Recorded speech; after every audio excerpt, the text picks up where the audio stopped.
हो जाएगी ब्यूटीफुल, हो जाएगी ब्यूटीफुल, हो जाएगी beautiful. Present by Magahi music recording studio गुरारो।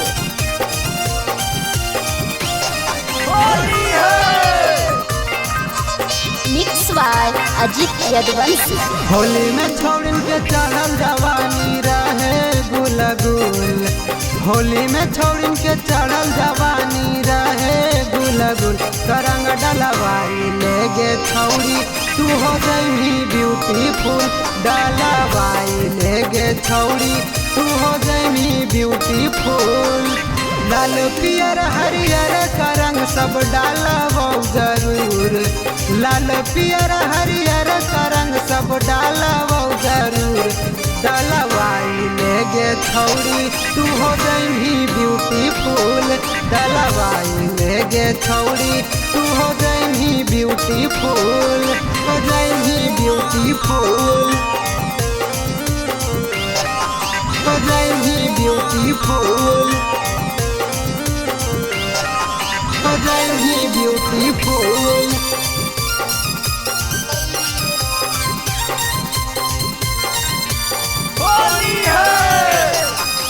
तोरा देखैया छौड़ी होली में मनावा रह बहकल, लेके पीछा कारी छौड़ी यही से अलियो न पकल, यही से अलियो न पकल।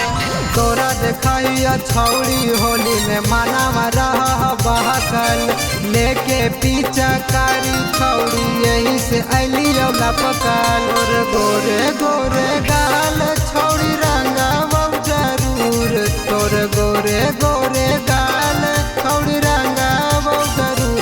रंगावाई लेगे छौड़ी तू हो जाएगी ब्यूटीफुल, डलवाई लेगे छौड़ी तू हो जाएगी ब्यूटीफुल, हो जाएगी ब्यूटीफुल,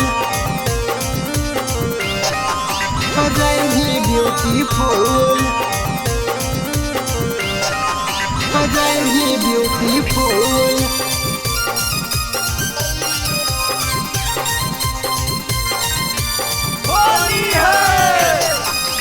धीरे धीरे रंग डाला बछौड़ी मना हो जाई तो खुश गे।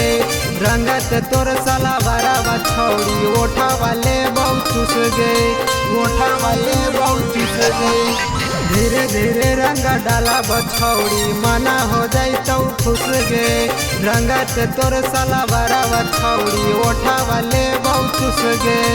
शंकर प्यार से रंग डलवा ले जाई है नहीं भूल, शंकर प्यार से रंग डलवा ले जाई है नहीं भूल।